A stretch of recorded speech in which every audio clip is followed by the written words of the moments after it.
Praise the lord. అందరికీ వందనాలండి. ఇప్పుడు మనం బైబిల్ గ్రంథం నుంచి, పరిశుద్ధ గ్రంథమైనటువంటి బైబిల్ గ్రంథం నుంచి ఆదికాండము 1వ అధ్యాయము 1వ వచనం నుండి బైబిల్ మొత్తం మనం చదువుకుందామండి. దయచేసి అందరూ శ్రద్ధగా వినాలని నా ప్రార్థన.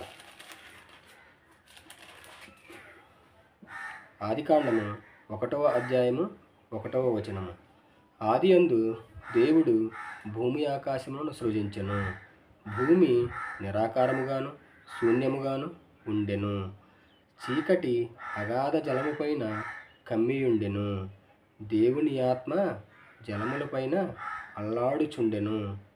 అంటే చూడండి, దేవుడు మొదటగా సృష్టిలో భూమిని ఆకాశమును సృష్టించాడండి. సృష్టించిన తర్వాత భూమి నిరాకారముగా ఉందండి. అంటే ఎలాంటి ఆకారము లేదు, మొత్తం శూన్యముగా ఉంది, అంతా చీకటిగా ఉంది, ఎలాంటి వెలుతురు లేదండి. దేవుని ఆత్మ ఆ జలముల పైన అల్లాడుచుందండి. అంటే ఏంటి ఎలా ఉంది? దేవుని సృష్టి కదండి, ఒక ఆకారం కానీ ఒక వెలుతురు కానీ ఏమీ లేకుండా అలా ఉందనేసి దేవుడు ఆలోచిస్తున్నాడండి. ఇప్పుడు 3వ వచనం చూద్దాము. దేవుడు వెలుగు కమ్మని పలకగా వెలుగు కలిగెను. 4వ వచనం. వెలుగు మంచిదైనట్టు దేవుడు చూచెను. దేవుడు వెలుగుని చీకటిని వేరుపరిచెను.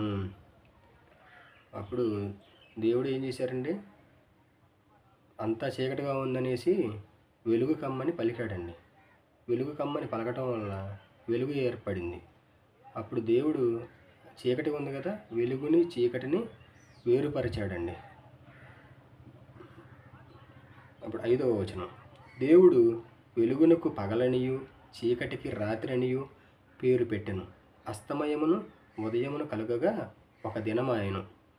చూడండి, దేవుడు వెలుగు కమ్మని పలికాడు, వెలుగు ఏర్పడింది. చీకటి కమ్మని పలికాడు, చీకటి ఏర్పడింది. అయితే వెలుగుకి పగలని చీకటికి రాత్రని పేరు పెట్టిందే దేవుడండి. ఆయన పెట్టిన వాటిని మనం ఇప్పుడు పగలని రాత్రని మనం కూడా పలుకుతున్నామండి. అలాగా ఉదయము అస్తమయము అయినప్పుడు మనకి 24 గంటలు గడుస్తుందండి.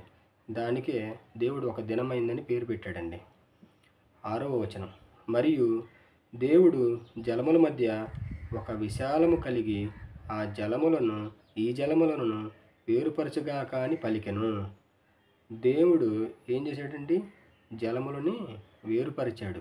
అంటే ఆకాశ జలములు, భూమి మీద ఉన్న జలములని వేరుపరిచి ఒక విశాలమైనటువంటి వాతావరణం ఏర్పడాలనేసి దేవుడు పలికాడండి.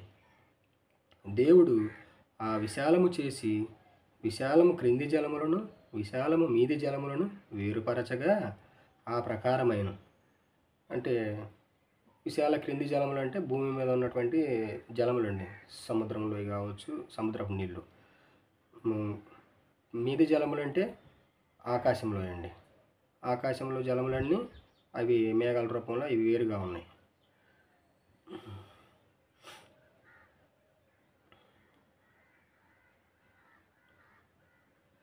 ఎనిమిదవ వచనం. దేవుడు ఆ విశాలమునకు ఆకాశమని పేరు పెట్టెను. అస్తమయమును ఉదయమును కలుగగా 2వ దినము ఆయను. ఈ భూమి ఆకాశ జలములను వేరుపరిచాడు కదండి. వేరుపరిచిన తర్వాత ఆ విశాలమునకి, దేవుడు ఉన్నటువంటి ఆ విశాలమునకి ఆకాశమని పేరు పెట్టాడు. తర్వాత అస్తమయము ఉదయము కలుగగా 2వ దినము అయిపోయిందండి. ఇప్పుడు 9వ వచనం. దేవుడు ఆకాశము క్రిందనున్న జలములు ఒకచోటనే కూర్చబడి ఆరిన నేల కనపడునుగాక అని పలుకగా ఆ ప్రకారం ఆయన. దేవుడు ఏం చేశాడండి, భూమి మీద మొత్తం వాటరే ఉన్నాయండి, ఇవన్నీ ఒక చాటకి కూర్చబడాలి అనేసి దేవుడు చెప్పాడండి. అలాగన్నీ ఒక చోటకి కూర్చబడి ఆరిన నేల భూమి మీద కనపడిందండి. 10వ వచనం. దేవుడు ఆరిన నేలకు భూమి అని పేరు పెట్టెను. జలరాశికి ఆయన సముద్రములని పేరు పెట్టెను. అది మంచిదని దేవుడు చూచెను. ఈ ఆరిన నేల మొత్తానికి భూమి అని పేరు పెట్టాడు. ఆ భూమి మీదే మనం నివసిస్తున్నాము. జలరాశికి మొత్తానికి, అంటే వాటర్ మొత్తానికి సముద్రంలో అని పేరు పెట్టాడు. అది మంచిదని దేవుడు అనుకున్నాడు. 11వ వచనం. దేవుడు గడ్డిని విత్తనములిచ్చు చెట్లను భూమి మీద తమ తమ జాతి ప్రకారము తమలో విత్తనములు గల ఫలమిచ్చు ఫల వృక్షములను భూమి మొలిపించుగాక అని పలుకగా ఆ ప్రకారమాయను. దేవుడు గడ్డినిచ్చే విత్తనాలను, ఫలాలు ఇచ్చే విత్తనాలని, చెట్లను అన్నిటినీ భూమి మీద మొలిపించుగాక అని పలకగా ఆ ప్రకారముగా గడ్డి, చెట్లు, ఫలమిచ్చే వృక్షాలు అన్నీ ఆ ప్రకారము ఏర్పడినవి. 12వ వచనం. భూమి గడ్డిని తమ తమ జాతి ప్రకారము విత్తనములిచ్చు చెట్లను తమ తమ జాతి ప్రకారము తమ తమ జాతి ప్రకారము తమలో విత్తనములు గల ఫలవృక్షములను మొలిపింపగా అది మంచిదని దేవుడు చూచెను. ఇలాగా ఆ గడ్డి కానీ, ఫలవృక్షములు కానీ ఇవన్నిటిని మొలిపింపగా దేవుడు అది మంచిదని చూశాడు. 13వ వచనం. అస్తమయమును ఉదయమును కలగగా 3వ దినమాయను. అంటే ఏమైందంటే ఇక్కడ 3వ దినం అయిపోయేసరికి 3వ దినమున మొత్తం అన్నీ ఏర్పరిచాడండి. ఏంటివి? చెట్లు, గడ్డినిచ్చు విత్తములు, ఫలవృక్షములు ఇవన్నీ 3వ దినమున ఏర్పరిచాడు. 14వ వచనం. దేవుడు పగటిని రాత్రిని వేరుపరిచినట్లు ఆకాశ విశాలమందు జ్యోతులు కలుగును గాకనియు ఆ సూచనలను కాలములను దిన సంవత్సరములను సూచించుటకై యుండుగాక అనియు 15వ వచనం. భూమి మీద వెలుగిచ్చుటకు అవి ఆకాశ విశాలమందు జ్యోతులై ఉండుగాక అనియు పలికెను. ఆ ప్రకారమాయను. దేవుడు ఏం చెప్పారండి? చూడండి, పగటిని రాత్రిని వేరుపరిచాడు. అలాగే ఈ ఆకాశ విశాలమందు జ్యోతులు కలుగుగాక అని పలికాడు దేవుడు. ఆ సూచనల ప్రకారము కాలము, దినములు, సంవత్సరములు, నెలలు ఇవన్నీ ఏర్పడేలాగా చేశాడండి. అన్నీ మనం దేవుడు చేసిన వాటి ప్రకారమే ఇప్పుడు నడుచుకుంటున్నామండి. 15వ వచనం. భూమి మీద వెలిగించుటకు అవి ఆకాశ విశాలమందు జ్యోతులై ఉండుగాక అని పలికెను. ఆ ప్రకారమైన ఆకాశమందు విశాల జ్యోతులై ఉండుగాక అని పలికారు కాబట్టి అవి ఆ ప్రకారం అయినాయండి. 16వ వచనంలో ఏం చెప్తున్నాడండి? దేవుడు ఆ 2 గొప్ప జ్యోతులను అనగా పగటిని ఏలుటకు పెద్ద జ్యోతిని, రాత్రిని ఏలుటకు చిన్న జ్యోతిని నక్షత్రములను చేసెను. పగలని ఏలుటకు పెద్ద జ్యోతి అండి, రాత్రి నీరట్టుకు చిన్న జ్యోతి నక్షత్రములు చేశాడు. 17వ వచనం చూద్దామండి. భూమి మీద వెలుగుచుటకును పగటిని రాత్రిని ఏలుటకును వెలుగును చీకటిని వేరుపరచుటకును దేవుడు ఆకాశ విశాలమందు వాటిని ఉంచెను. అది మంచిదని దేవుడు చూసెను. పగలని రాత్రిని వేరుపరిచినట్లే ఆ నక్షత్రములు కావచ్చు, ఆ జ్యోతులను కావచ్చు, ఆకాశమందు భూమి యందు రాత్రిని పగలని వేలుటకు సపరేట్ చేశాడండి. అవి అలా చేయగా అస్తమయమును ఉదయమును కలగగా 4వ దినం అయిందండి. అంటే 4వ రోజున ఏం చేశాడండి దేవుడు? నక్షత్రములని, ఆ 2 జ్యోతులని ఏర్పరిచాడండి. ఆ 2 జ్యోతులు అంటే ఏంటండి? పగల జ్యోతి అంటే సూర్యుడండి, సూర్యుడిని దేవుడే ఏర్పరిచాడు. రాత్రి జ్యోతి అంటే చంద్రుడండి, చంద్రుడిని దేవుడే ఏర్పరిచాడు. రాత్రికాలంలో నక్షత్రములని దేవుడే ఏర్పరిచాడు. చూడండి ఎంత అద్భుత సృష్టి. 20వ వచనం. దేవుడు జీవము కలిగి చెలించు వాటిని జలములు సమృద్ధిగా పుట్టించునుగా కానియు పక్షులు భూమిపైన ఆకాశ విశాలములో ఎగురునుగా కానియు పలికెను.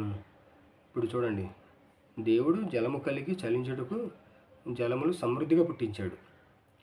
పక్షులు భూమిపైన ఆకాశంలో ఎగురుటకు విశాలమైన స్థలాన్ని కల్పించాడు అనమాట. 21వ వచనం చూద్దామండి. దేవుడు జలములలో వాటి జాతి ప్రకారము జలములు సమృద్ధిగా పుట్టించిన మహామత్స్యములను జీవము కలిగి చెలించు వాటన్నిటినీ దాని జాతి ప్రకారము రెక్కలు గల ప్రతి పక్షిని సృజించెను. అది మంచిదని దేవుడు చూచెను. సముద్రంలో ఫిషెస్ ఉంది కదండి, చేపలు, రకరకాల జాతులు ఉన్నాయండి. అవి సముద్రంలో చేపలని దేవుడు సృష్టించాడండి. అవి విశాలమైన ఆ నీటిలో బ్రతుకుటకు వాటికి దేవుడు ప్రాణం పోసాడండి. అదే రీతిగా ఆకాశంలో భూమిపైన ఆకాశంలో పక్షులు ఎగురుటకు ఎన్నో రకాల జాతుల పక్షుల్ని దేవుడు సృష్టించాడండి.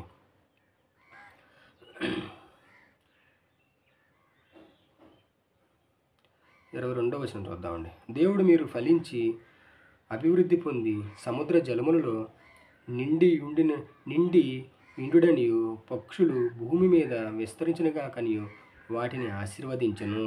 పక్షులని, చేపలని, రకరకాల జాతులని ఎంతో అభివృద్ధి చెంది వాటిని విస్తరించమని దేవుడు ఆశీర్వదించాడండి. అస్తమయమును ఉదయమును కలుగుగా 5వ దినమాయను. అంటే 5వ దినమున దేవుడు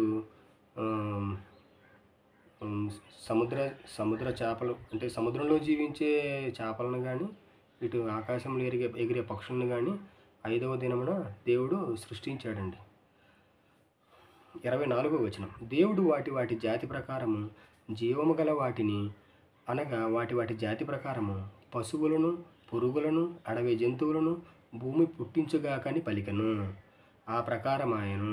25వ వచనం.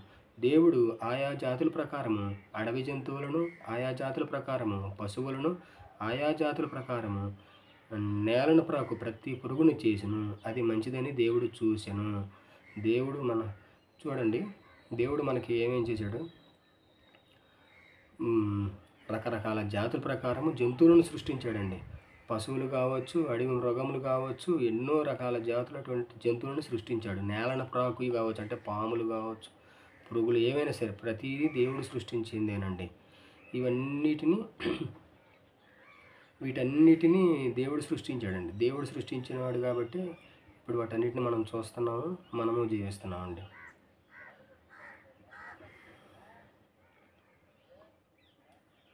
26వ వచనం. దేవుడు మన స్వరూపమందు మన పోలిక చొప్పున నరులను చేయుదము. వారు సముద్రపు చేపలను, ఆకాశ పక్షులను, సమస్త భూమి మీద ప్రాకు ప్రతి జంతువును ఏలుదురుగాకనియు పలికెను. ఇక్కడ చూడండి, అద్భుత సృష్టి. దేవుడు మనందరినీ, మానవ జాతిని సృష్టించింది ఇక్కడేనండి. సృష్టించి భూమి మీద బ్రతికేటువంటి ప్రతి ఒక్క జీవరాశిని ఏలుదుగాక అనేసి మానవుడికి దేవుడు వరం ఇస్తున్నాడండి. ఏదైనా సరే, జంతువు అవ్వచ్చు, నేల మీద ప్రాకేది అవ్వచ్చు, ఆకాశంలో ఎగిరే పక్షులు అవ్వచ్చు, ప్రతిదీ కూడా దేవుడు సృష్టినండి. వాటన్నిటిని ఏలటానికి మనల్ని సృష్టించాడండి. 27వ వచనం. దేవుడు తన స్వరూపమందు నరుని సృజించెను. మనల్ని సృష్టించాడండి. దేవుని స్వరూపమందు వాని సృజించెను. స్త్రీగాను పురుషునిగాను వారిని సృజించెను. స్త్రీగాను పురుషునిగాను ఇద్దరిని సృజించాడు. 28వ వచనం. ఎక్కడ సృజించాడండి? ఆదికాండం 1వ అధ్యాయం 27వ వచనంలో మనకి క్లియర్గా తెలియజేస్తున్నాడండి. మనిషిని దేవుడే సృష్టించాడని, స్త్రీని పురుషుని కూడా. 28వ వచనం. దేవుడు వారిని ఆశీర్వదించెను. ఎట్లనగా, మీరు ఫలించి అభివృద్ధి పొంది విస్తరించి భూమిని నిండించి దానిని లోపరుచుకొనిడి. సముద్రపు చేపలను, ఆకాశ పక్షులను, భూమి మీద ప్రాకు ప్రతి జీవిని ఏరుడని దేవుడు వారితో చెప్పెను. పురుషుని, స్త్రీని సృష్టించాడు కదండి. అదే పురుషుడంటే ఆదాము, స్త్రీ అంటే హవ్వ. వాళ్ళను సృష్టించి విస్తారమైన సంతానంతోటి భూమినంతా నింపి ఇక్కడ బ్రతుకుతున్నటువంటి ప్రతి ఒక్క జీవరాశిని మీకు లోబరుచుకొని వాటిని వేలమని దేవుడు మనకి సెలవిస్తున్నాడండి. 29వ వచనం. దేవుడు, ఇదిగో భూమి మీద ఉన్న విత్తనములిచ్చు ప్రతి చెట్టును, విత్తనములిచ్చు ప్రతి వృక్షము గల ప్రతి వృక్షమును మీకు ఇచ్చి ఉన్నాను. ప్రతి చెట్టుని, ప్రతి వృక్షమును మనకిచ్చి ఉన్నాడు. అవి మీకు ఆహారమగును. అవి మనకు ఆహారంగా ఉపయోగపడుతున్నాయి. 30వ వచనం. భూమి మీద నుండి జంతువులన్నిటికీ, ఆకాశ పక్షులన్నిటికీ, భూమి మీద ప్రాకు సమస్త జీవులకును పచ్చని చెట్లనియు ఆహారముగునని పలికను. భూమి మీద ఉన్నటువంటి పక్షులకి, జంతువులకి, అన్నిటికీ కూడా, భూమి మీద ప్రాకు సమస్త జీవులకి పచ్చని చెట్లన్నీ కూడా ఆహారముగా కావాలని దేవుడు పలికాడండి. ఆ ప్రకారం జరిగింది మనకి. 31వ వచనం. దేవుడు తాను చేసినది యావత్తును చూచినప్పుడు అది చాలా మంచిదిగా ఉండెను. అస్తమయం ఆయను, ఉదయమును ఆయను. అస్తమయమును ఉదయమును కలుగగా 6వ దినమాయెను. చూడండి, 6వ దినమున దేవుడు మనిషిని సృష్టించాడు. సర్వము దేవుడికి లోబడేలాగా, మనకి లోబడేలాగా చేశాడండి. అంటే దేవుని తర్వాత అద్భుత సృష్టి మనమేనండి, మనుషులం.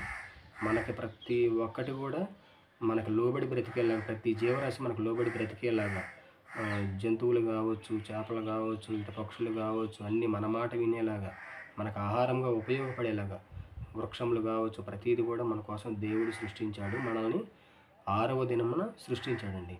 ఆదికాండం 1వ అధ్యాయము కంప్లీట్ అయిపోయిందండి. నెక్స్ట్ది ఆదికాండం 2వ అధ్యాయము మనం చూద్దామండి నెక్స్ట్ వీడియోలో. అందరూ లైక్ చేయండి, సబ్స్క్రైబ్ చేయండి, షేర్ చేయండి. ప్రతి ఒక్కరూ దేవుడి గురించి తెలుసుకోండి. Praise the Lord. వందనాలండి.